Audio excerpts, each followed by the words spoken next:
At the opening round of the championship, the Clipsal 500 back in March, you put the cards on the table with your plans, your ideas for this team. We're nearly at the end of the season now. Give us your report card on DJR Team Penske for 2015.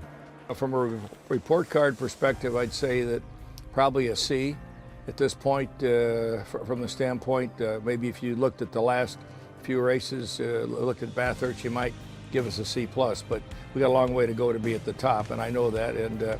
But on the other hand, from a business standpoint, and the commitment that we've made to having the series be part of our marketing, part of our process going forward, I think we're an A. So if you average that, I'm somewhere around a B. So originally, it sounded like you had planned or perhaps earmarked 2017 for maybe an expansion to 2 cars. That's been brought forward now. What was the catalyst to making that happen for 2016? And it sounded like it happened on Sunday night at Bathurst, did it? Well, other people have asked me the same question, and I think we were, people in our organization said 2 cars, 2 cars, 2 cars. Well, we didn't really have the people, we didn't have the understanding of the series, and I think it was the right move. And even Dick Johnson, who was an advocate for 2 cars, said later, we did the right thing. But once we saw that we're getting the speed, certainly the performance that Scott and Marcus had, without the accident, we were very competitive. It was just a turning point. It was the Bathurst race who said we'll make that decision. I think having the right driver available was key for us, and the fact that we felt we got traction. And quite honestly, it just showed everyone that we were committed, our people inside and also our sponsors on the outside. How wide did you cast the net for other drivers? And we know Fabian's a great driver, but what were the qualities that made you think, yes, he's the right one for us? Well, when you look up and down the paddock, there's not a lot of people that were available. I think they all had contracts. Coulthard had a contract that was, though he was open. We felt from his experience he'd been a winner.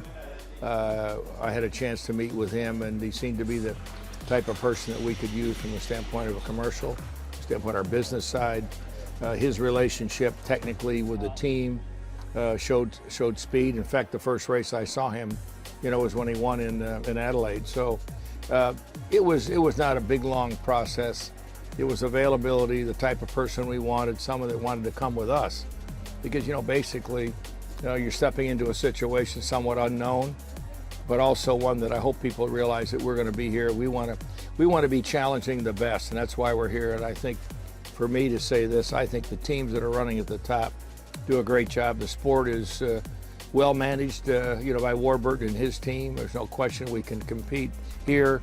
We see IndyCar, we see NASCAR, and I would say the fan support, the brand support here is something I haven't seen anywhere. You touched on Scott Pye before. I mean, he came in Tasmania, big shoes to fill, taking over from Marcus in that sense. He's come a long way in a short period of time. He's doing a great job, isn't he? Well, I think a couple of things have happened. We put him in the car once Marcus made the decision to step back, and it's taken some time for him to really get settled in the way we needed him to. On the other hand, he helped us make the car better. I think we started to take the car and mold the car around the driver, his driving style, the way he brakes, I think all around the car, the aero side, the engine side, suspension side, we've made some big steps. You have a target and an expectation, or do you take the same approach you've done in IndyCar and NASCAR and gradually get all the pieces right so you know you're in a winning position? Well, the competition changes, the rules change, the personnel change, and what we need is continuity. We need to understand the rules so it's where it can be consistent and continue to build our cars. The driving is key. The engineering talent we have to build on that as we go forward. And certainly just the guys on the ground, the mechanics that are working on these cars every day. We need to bring 2 cars to the racetrack that are identical. And we've proven that in NASCAR, because every weekend our guys are almost on top of each other. Quite honestly, I respect the owners that we have here that are running up front, and I just like to be sometime be able to be right there next to them, up top.